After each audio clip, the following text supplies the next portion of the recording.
Good morning student. आज आपका start होने जा रहा है बायोलॉजी की क्लास 11th बायोलॉजी का पहला चैप्टर और उसका लेक्चर नंबर 3। 2 लेक्चर आपके पहले चल चुके हैं, आप पिछली वीडियो में जाकर देख सकते हैं। अभी तक आपने पिछली कक्षाओं में ये पढ़ा था कि हमारा वर्गीकरण होता क्या है तथा नामकरण होता क्या है। नामकरण में जीवों को एक विशेष नाम दिया जाता है, वह विशेष नाम क्या होता है? वैज्ञानिक नाम, जो नाम द्विनाम पद्धति द्वारा रखा जाता है। जीवों का वैज्ञानिक नाम द्विनाम सिस्टम द्वारा रखा जाता है, जिसमें जीव का वैज्ञानिक नाम 2 शब्दों से मिलकर बना होता है। पहला शब्द वंश का होता है तथा दूसरा शब्द जात का होता है। तो जीवों के वैज्ञानिक नाम देने के लिए कोई विशेष संस्था होती है। 2 प्रकार की विशेष संस्थाएं होती हैं जो जीवों को वैज्ञानिक नाम देती हैं।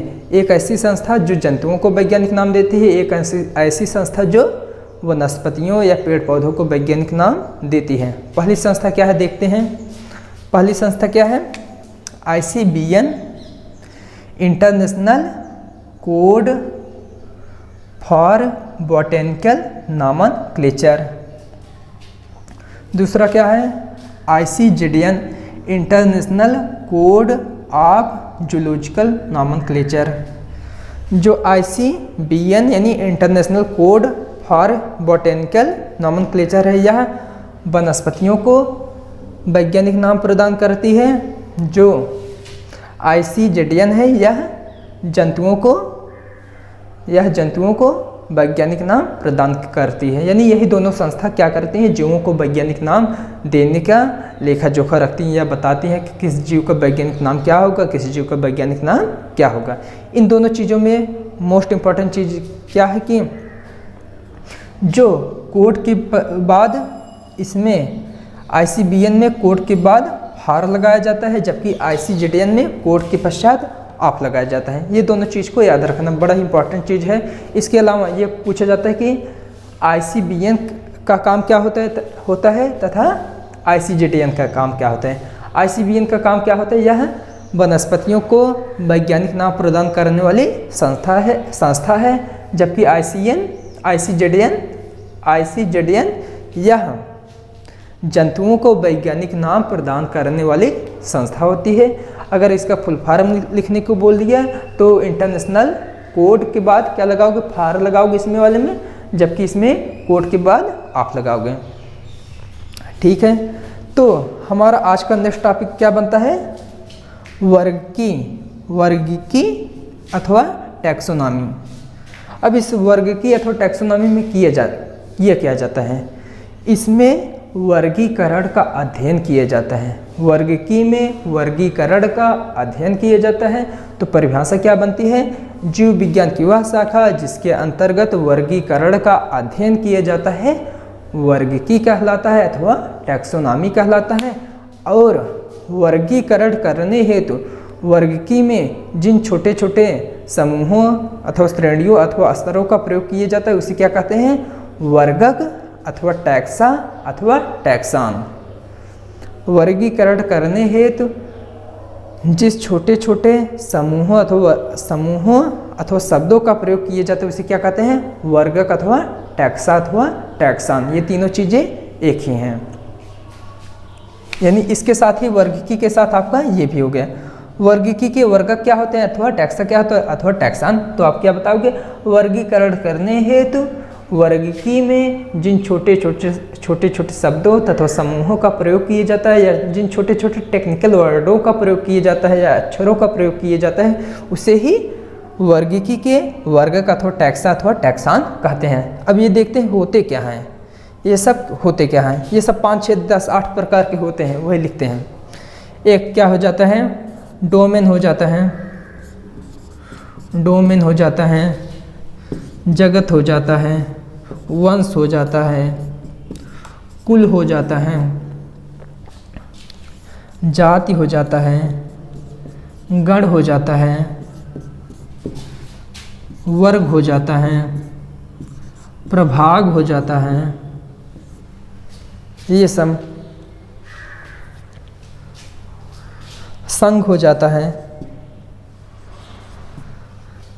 ठीक है, आपके जो वर्गीकी में वर्गीकरण करने हेतु जिन छोटे छोटे शब्दों का प्रयोग किया जाता है उन्हें ही क्या कहते हैं, वर्गक कहते हैं, अथवा टैक्सा कहते हैं, अथवा टैक्सान कहते हैं। ये सब छोटे छोटे टेक्निकल वर्ड यही हैं जिन्हें क्या कह सकते हैं, वर्गक कह सकते हैं, टैक्सा कह सकते हैं, अथवा टैक्सान कह सकते हैं। अब हमें क्या पता कि ये लाइन्स हैं अथवा सही है अथवा गलत है। ये तो सही तो है, लेकिन ये क्या है, कुछ इधर है, कुछ उधर है, कुछ ऊपर है, कुछ नीचे है। अगर अब इन्हें ही हम एक क्रम से लिख दें, एक लाइन से लिख दें, तो उस चीज़ को क्या कहते हैं, वर्गीकी के पदानुक्रम। अगर इन्हीं छोटे छोटे शब्दों को, छोटे छोटे वर्गकों को अथवा टैक्सा को अथवा टैक्सान को एक हम लाइन से लिख दें तो हमारी दूसरी परिभाषा बन जाती है, क्या बनती है, वर्गीकी के पदानुक्रम, टैक्सोनॉमिकल, जिसे इंग्लिश में क्या कहते हैं, टैक्सोनॉमिकल हायरार्की। तो वर्गीकी के पदानुक्रम की परिभाषा क्या बनती है, वर्गीकी के विभिन्न वर्गक को अथवा टैक्सा को अथवा टैक्सान को अगर एक निश्चित क्रम में हम व्यवस्थित करते हैं तो उसी को क्या कहा जाता है, वर्गीकी के पदानुक्रम या टैक्सोनॉमिकल हायरार्की।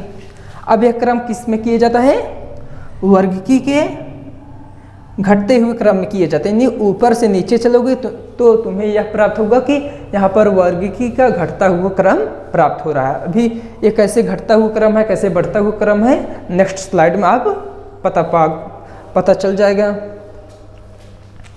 सबसे बड़ा चीज़ क्या होता है, वर्गीकी का या वर्गीकरण की सबसे बड़ी इकाई क्या होती है, डोमेन होती है।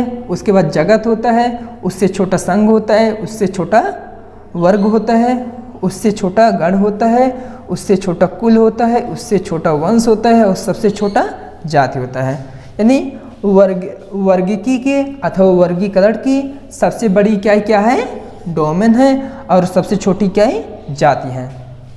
अब डोमेन का मतलब एक प्रकार से क्या होता है, समूह होता है। ध्यान दीजिएगा, डोमेन का मतलब क्या होता है, एक प्रकार से समूह होता है। यानी कौन सा समूह होगा, जीवों का समूह होगा। उसके बाद आता है जाति, यह वर्गीकरण की सबसे छोटी इकाई है। ध्यान दीजिएगा, लेकिन ये बहुत इंपॉर्टेंट चीज़ है। अब हम जो जीव का वर्गीकरण करते हैं, तो स्टार्ट हम डोमेन से ना करके, यहाँ से ना करके कहाँ से करते हैं, जगत से। ये स्टार्ट जहाँ से लगा है, जगत यानी किंगडम से। अब यहाँ से माना जाता है वर्गीकरण की सबसे बड़ी इकाई जगत होती है, बड़ी इकाई जगत होती है, और सबसे छोटी इकाई जाति होती है। क्लियर।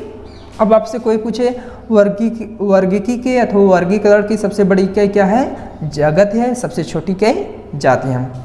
अब इसी में पूछा जाता है जात की परिभाषा होती क्या है। तो मोस्ट इम्पॉर्टेंट चीज़ है, जात की परिभाषा होती क्या है। देखिए, अगर हम सबसे छोटे चीज़ को जान जाएंगे तो निश्चित है सबसे बड़े चीज़ को जान ही जाएंगे। कहा जाता है ना, नीचे से थोड़ी थोड़ी सीढ़ी चढ़ोगे तो आप छत पे पहुंच जाओगे। वैसे ही बात है कि अगर आप जात की परिभाषा जान जाते हो तो आप यहाँ डोमेन की परिभाषा जान सकते हो, जगत की परिभाषा जान सकते हो, संघ की परिभाषा जान सकते हो। यानी इसमें जितनी चीज़ है सबकी परिभाषा जान सकते हो। वही सीढ़ी वाइज है, जैसे आप जब तक निचली सीढ़ी पे चढ़ोगे नहीं तब तक ऊपर वाली सीढ़ी पे पहुँच नहीं सकते। यानी जब तक तुम सीढ़ी चढ़ोगे नहीं तब तक छत पे पहुँच नहीं सकते। उसी प्रकार ये जो जाति है यह एक प्रकार से क्या है, सीढ़ी। जब इसके विषय में जान जाएंगे तो ये सब क्या हो जाएंगे, खेल हो जाएगा। तो चलिए इसे देखते हैं, जात का हमारा होता क्या है। जैसे क्या है, हम मनुष्य हैं, हमारी जात क्या है, मनुष्य। गाय भैंस की जात क्या है, गाय की जात है, भैंस की जात है। और भालू की क्या है, भालू की जाति है। तो अगर देखो हम सब मनुष्य हैं, अब चाहे अमेरिका का मनुष्य हो, चाहे इंग्लैंड का मनुष्य, यानी किसी भी देश का मनुष्य हो, क्या होंगे, सब मानव जाति के होंगे। अब चाहे इंडिया की गाय हो, चाहे अमेरिका की गाय हो, चाहे इंग्लैंड की गाय हो, लेकिन वह किसकी, कौन सी उसकी जाति होगी, गाय की ही जाति होगी। तो क्या होगी, आप चाहो हमारी शादी अमेरिका में कर दो तभी हमसे बच्चे उत्पन्न होंगे, अगर हमारी शादी किसी इंग्लैंड में कर दो तो तब भी हमसे बच्चे उत्पन्न होंगे। यानी जात की परिभाषा इसी बच्चे उत्पन्न करने वाले कॉन्सेप्ट से दे सकते हैं। जात की परिभाषा देखिए बनती क्या है, जीवों का वह परस्पर समूह, जीवों का वह परस्पर समूह जिसमें जनन करने की काबिलियत होती है अथवा जनन करने की क्षमता होती है, एक जात के जीव कहलाते हैं। फिर से, जीवों का वह समूह जिसमें जनन करने की या जिनमें परस्पर जनन करने की क्षमता होती है, एक जात के जीव कहलाते हैं। तो देखिए आप, जात की परिभाषा बन गई। और जो जात शब्द है, जो जात शब्द है इसे जॉन रे नामक वैज्ञानिक ने प्रस्तुत किया था। मोस्ट इम्पॉर्टेंट है, मोस्ट इम्पॉर्टेंट। जो जात शब्द है इसे जॉन रे नामक वैज्ञानिक ने प्रस्तुत किए थे। यानी जात की परिभाषा क्या होती है, जात कौन हो सकते हैं, जात कौन हो सकते हैं, जीवों का वह समूह जो जिनमें परस्पर जनन हो सकता है या जनन द्वारा संतान उत्पन्न करने की क्षमता रखते हैं, एक जात के जीव कहलाते हैं। अब देखिए इसकी इन सब की परिभाषा बनती कैसे है। दो या दो से अधिक समान प्रकार की जातियां मिलकर वंश का निर्माण करती हैं। अब देखिए वंश से कैसे कुल की परिभाषा बनती है। दो या दो से अधिक प्रकार के वंश आपस में मिलकर कुल का निर्माण कर देते हैं। अब कुल से देखिए गढ़ की परिभाषा कैसे बनती है।